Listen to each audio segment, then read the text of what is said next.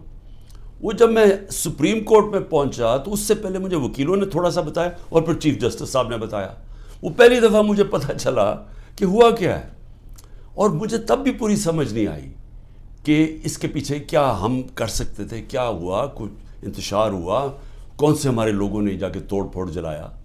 وہ تو مجھے آہستہ آہستہ پتہ چلا کہ ہوا کیا، اور پتہ چلا کہ پورا پلان بنا ہوا تھا۔ یہ پلان کے تحت فالس فلیگ آپریشن، یعنی پہلے وہ اس طرح مجھے اٹھایا اور اس کے بعد پھر پہلے پتہ تھا کہ ریاکشن آنا، اور اس سے یہ جو جلانا گھرانا اور یہ کیا، اور اس کی آڑ کے اندر سارے لوگوں کے اوپر بند کر دیا اور میرے اوپر کیسز کر دیے۔ میں جب جیل میں ہوں تب میرے اوپر کیسز کرنے شروع کر دیے کہ جی میرے کہنے پہ ہوا سب کچھ۔ ایک سٹیٹمنٹ نہیں ہے، 27 سال میں مجھے ایک سٹیٹمنٹ بتایا کہ میں نے کبھی کسی کو کہا ہو کہ آپ توڑ پھوڑ کریں۔ ہمیشہ میں نے کہا قانون کے بیچ میں رہے، ہر جگہ میں نے قانون کی پابندی کی ہے۔ جب مجھے لگا انتشار ہوا، میں نے اپنی پارٹی کو پیچھے ہٹایا۔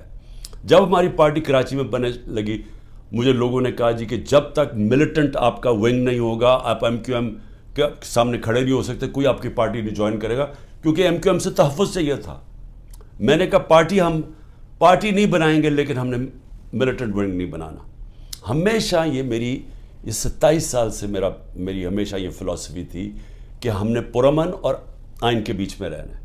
میری آج اب تک کرکٹ کے اندر دیکھ لیں، جب میں کیپٹن تھا ساری دنیا ریسپیکٹ کرتی تھی کہ عمران خان وہ ہے جو نیوٹرل امپائر لے کے آیا، یعنی وہ آدمی پہلا کیپٹن تھا کرکٹ ہسٹری میں جس نے کہا کہ ہم اگر جیتیں گے تو ایمانداری سے جیتیں گے۔ اس سے پہلے ذرا دور دیکھ لیں کہ جب پاکستان جیتا تھا کہتے جی امپائروں کی وجہ سے جیت گیا، چیٹنگ کر کے جیتا ہے۔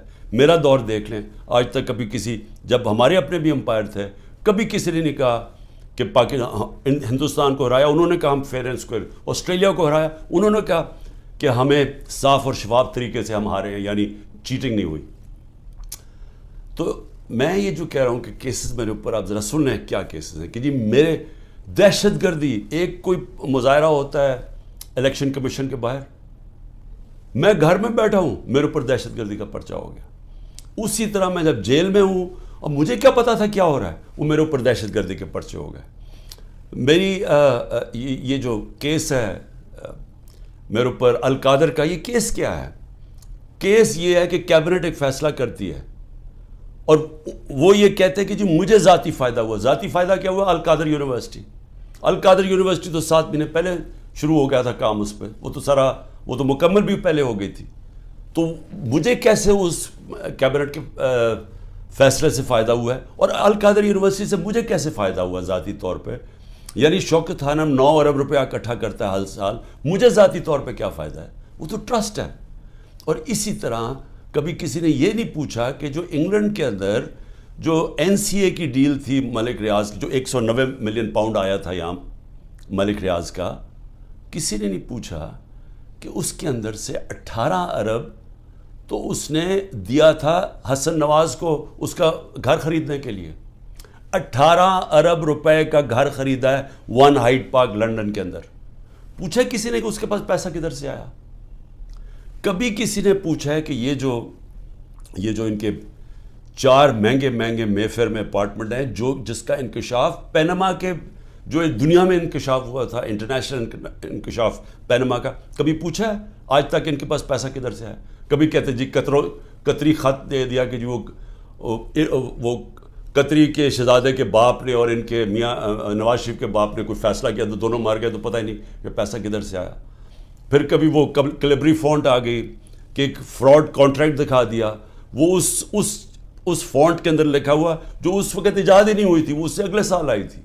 وہ جھوٹ پکڑا گیا مریم نواز کا، وہ کوئی اس کے اوپر کیس نہیں ہے. کبھی کسی نے یہ نہیں پوچھا کہ وہ جو چودھری شوگر مل کا 80 کروڑ روپیہ دکھایا تھا کہ جی کسی دبئی کے بزنس مین نے بھیجا ہے، وہ دبئی کے بزنس مین نے نیب کے اندر لکھ کے دیا کہ میں نے پیسہ نہیں بھجوایا. تو یہ سارا منی لانڈرنگ کوئی انہیں پوچھتا نہیں ہے. میرے اوپر ڈالا ہوا ہے توشہ خانہ کا. توشہ خانہ میں ذرا پہلے یہ تو پوچھیں کہ آصف زرداری نے 3 گاڑیاں لی توشہ خانہ سے، نواز شریف نے ایک، مریم نواز نے ایک، جو کہ توشہ خانہ میں نے ڈکلیئر کی. گاڑی لینا غیر قانونی چیز ہے، گاڑی نہیں نکال سکتے آپ. کوئی پوچھ نہیں رہا ان کو. آصف زرداری کے اوپر وہ جو فیک اکاؤنٹ کیسز تھے، اربوں روپے کا پیسہ جو شروع کیا تھا طریقہ نواز شریف نے حدیبہ پیپر مل میں کہ یہاں سے چوری کر کے پیسہ ہنڈی والی سے باہر بھیجو، ادھر سے ریمیٹنسز دکھا کے پاکستان لے آؤ، وہی پیسہ بلیک کا پیسہ وائٹ کر لو.